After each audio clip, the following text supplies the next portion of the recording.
ప్రజలు కూడా చూస్తూ ఉన్నారు ఏం జరుగుతుంది ఏందనేది.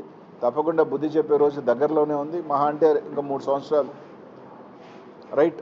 3 years మీకు నచ్చింది చేసుకోండి, కేసులు పెట్టుకోండి.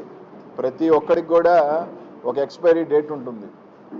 ప్రతి ఒక్కరికి కూడా ఒక ఎక్స్పైరీ డేట్ ఉంటుంది. మీ ఎక్స్పైరీ డేట్ 2029. కాబట్టి అంత లోపల నచ్చింది చేసుకోండి, పెట్టుకోండి. అందరి మీద కేసులు, జైళ్ళు ఏం చేసుకోవాలి. కానీ ఇళ్ల మీదకి వచ్చే సంస్కృతి మాత్రం ఖచ్చితంగా ఇది మంచి పద్ధతి కాదు. ఇళ్లలో ఆడవాళ్ళు ఉంటారు, మహిళలు ఉంటారు, వాళ్ళకి రాజకీయాలు అంటే సంబంధం లేని వ్యక్తులు, పసిబిడ్డలు ఉంటారు. జరగరాంది జరిగితే ఎవరు బాధ్యత వహిస్తారు? అన్నారో లేదో తెలియదు కానీ ఒక మాటకి రాష్ట్రం అంతా తిరిగి కన్నీళ్ళు పెట్టి తిరిగారు మీరు. అది అన్నారో లేదో తెలియదు, నిజమో అబద్ధమో తెలియదు, కానీ ఒక చిన్న మాటకి అది తప్పైనా ఒప్పైనా దానికి మీరు రాష్ట్రం అంతా తిరిగారు కదా. ఈరోజు అదే మహిళలు కదా ఈ పార్టీలో కూడా ఉన్నారు, అదే మహిళలు కదా ఈరోజు ఇళ్లలో ఉన్నారు. మనుషులు లేని టైంలో నేను రమేష్ అన్న ఇంట్లో లేడు, తిరుపతిలో ఉన్నాడు. ఈరోజు ఇంట్లో మీదకి దాదాపు ఒక 100 మంది గుంపు మగోళ్ళు వచ్చి ఆ విధంగా పెట్రోల్ బాంబులు వేసి, యాసిడ్లు వేసి, మంచి పద్ధతి కాదు. తప్పకుండా అందరూ మూల్యం చెల్లించుకుంటారు. ఎవ్వరూ ఏమీ అతీతులేం కాదు. ప్రతి ఒక్కరూ తప్పకుండా మూల్యం చెల్లించుకోవాల్సిన రోజు దగ్గరలోనే ఉంది.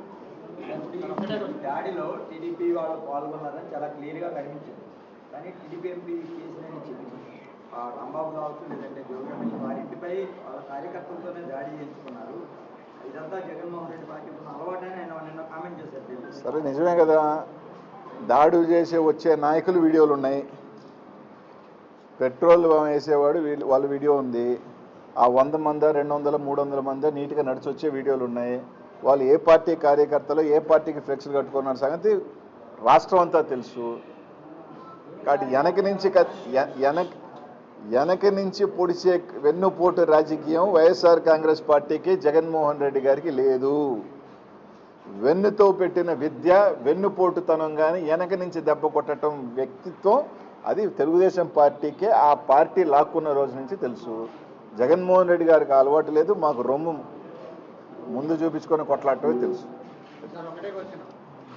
జగన్మోహన్ రెడ్డి గారు సీఎంగా ఉన్నప్పుడు అనుచిత వ్యాఖ్యలు చేశారని చంద్రబాబు ఇంటి దగ్గరికి వెళ్ళి ఆందోళన చేశారు.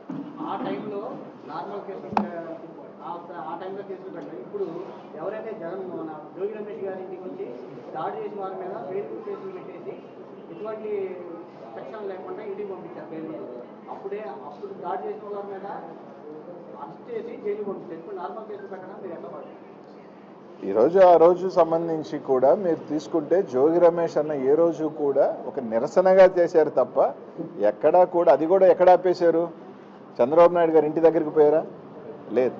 రోడ్లోనే ఆ రోజు మా పార్టీ ఆ రోజే ఆపేయటం జరిగింది, వాళ్ళకి సంబంధించి ఖండించడం జరిగింది. దానికి సంబంధించి ఎక్కడా కూడా ఒక నిరసన తెలియజేశారు తప్ప ఇళ్ల మీదకి వచ్చి దాడి చేసే కార్యక్రమం జరగల. ఇక్కడెందుకు?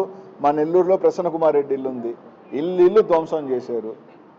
కోర్టుకి వెళ్ళి కేసులు పెట్టించుకోవాల్సిన పరిస్థితి వచ్చింది. తర్వాత నిన్న రాంబాబు అన్నది, ఈరోజు ఇక్కడిది.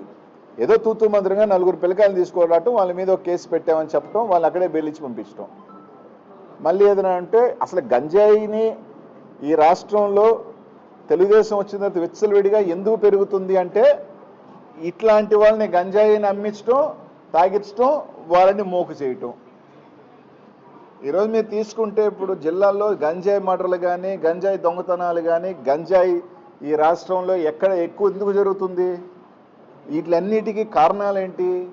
వీళ్ళందరినీ గంజాయి అమ్మేయటం, దానికి బానిసలు చేయటం, ఒక పోగేయటం, ఒక బ్యాచ్ని జరిగినప్పుడల్లా వాళ్ళని మీద ఇళ్ళకమైన పంపేయటం, దానికి 4 నాయకత్వం వహించటం. ఇదే జరుగుతూ ఉంది రాష్ట్రంలో.